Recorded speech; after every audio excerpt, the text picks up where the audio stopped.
So, share ko lang sa inyo yung itlog, no? So, ganyan, oh. Ito yung pinaka-perfect para sa akin pag nagbo-boiled ng itlog. So, hindi siya sobrang dry, hindi din siya sobrang basa. Tapos, ang sarap kainin ng white eggs, egg whites. Kasi, hindi siya nagra-rubber at hindi din siya matigas. Malambot, same ng egg yolk.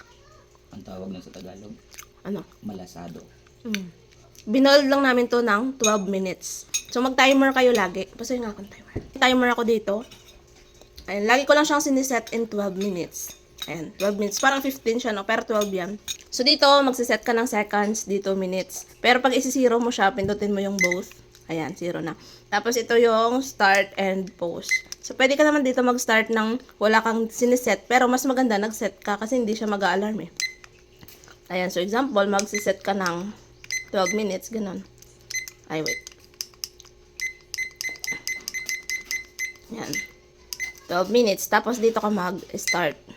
Ayan, so hayaan mo lang siya yan hanggang sa tumunog siya kasi tapos na yun, pag tumunog na. Ganun. So, napakadali lang. So, importante ito sa atin, especially na mga mamis tayo na mahilig magluto. So, minsan, di ba, multitasking tayo sa loob ng bahay. So, napaka-importante na every time na nagluluto tayo, meron tayong timer. Kasi minsan, pag hindi tayo nakafocus sa niluluto natin, may ginagawa pa tayong iba, nakakalimutan natin, di ba? Ito yung cause kung bakit nasusunugan tayo. So, grab yours na.